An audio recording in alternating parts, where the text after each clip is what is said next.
Adarius, you're a veteran of the Canadian Football League. When you look at this Edmonton team after being shut out last week, haven't had a home win in quite some time, how does that desperation play to you guys in the locker room, not going in there and kind of resulting into a trap game?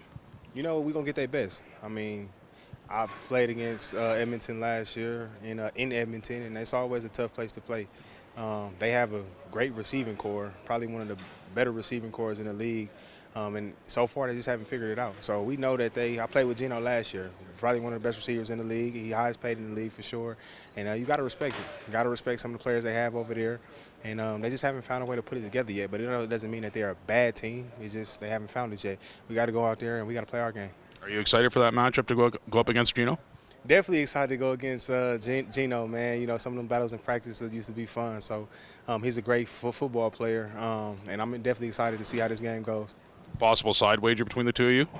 No side wager. That's my dog, man. Forever will be. So I'm excited for him, but I'm excited for us. I think Coach Mace and Coach Bell, they've been putting together a great game plan, defensively wise. I think looking at our offense, man, there's some guys that showed up last week, man. And I think we have an all-around good football team. So I'm excited to see us play for game 2.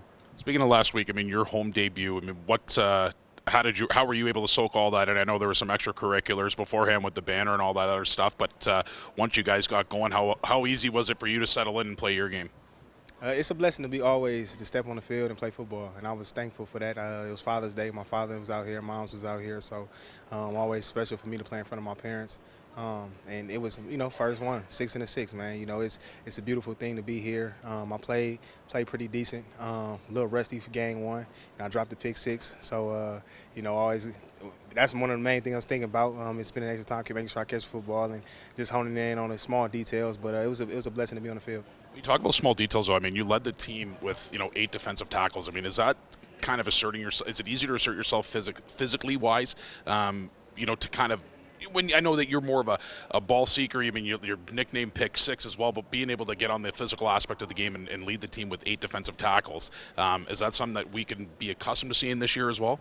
I pride myself in physicality, and every defense that I have played on in the past, everybody knows. One of my nicknames in college was Mr. OK Boom, so, and there he was. But I always want to bring that physicality to every defense I play on, especially this defense. We got so many great players, and I'm happy to be a part of it, and be one of those players too. But you can definitely count on me bringing physicality each and every game. That's just what I do. Coach, desperation is a strong word to use for Edmonton, but seeing that the fact that they haven't won a home game in quite some time, and you start the year 0-2 and coming off a shutout with them as well. How do you guys prepare for that type of desperate team come this Sunday? Just we got to be aware of it, right, and make sure we're not coming in there and thinking they're going to put on those performances again. Chris will get them fixed, and the whole city is waiting for a win. So a big deal right there. So we just got to go out there and play good football and take care of the football.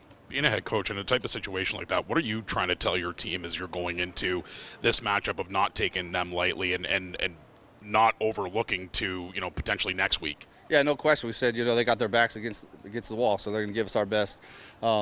And we just got to go really focus on ourselves, right? Execution. I think we were very clean today. Guys aren't looking forward to next week. They're focused on Edmonton. We just got to understand that they're going to be a lot better than they've been in the first 2 weeks. I know post-game on Sunday you were talking about this team being locked in and finally setting that culture. Can you elaborate on that and what that means to you? I just don't have to hold guys' hands anymore. Guys are, we set the expectations.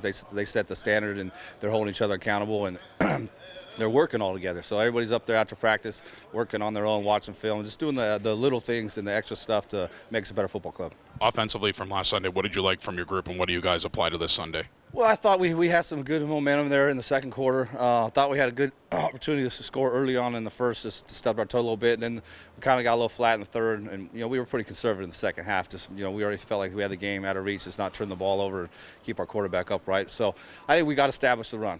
Chris has shown to play 3-man boxes and drop 9 and really take away windows from the quarterback, which is going to force us to run it to make sure we can get him down low and then we can, throw the ball down the field. Special teams a big part of the Canadian Football League. And a guy who maybe doesn't get a lot of praise, but John Haggerty, he seemed like he was controlling the ball and kicking it with all of his life on Sunday. What did you like from him? Yeah, ball placement more than anything. We all know John's got a live leg, but the ball placement, the one went in there for a single. That was a little disappointing, but for the most part, John, changed field position for us. Adarius Pickett as well, 8 tackles, pretty good debut in double blue, no? Yeah, no question. Almost had the pick. It was probably going to go the other way. Really good job on special teams. Not too many starters go out there and, put as much emphasis that they're going to be the same person on defense as they are on special teams. So, Pickett's a good addition. Thank you, Coach. Appreciate it.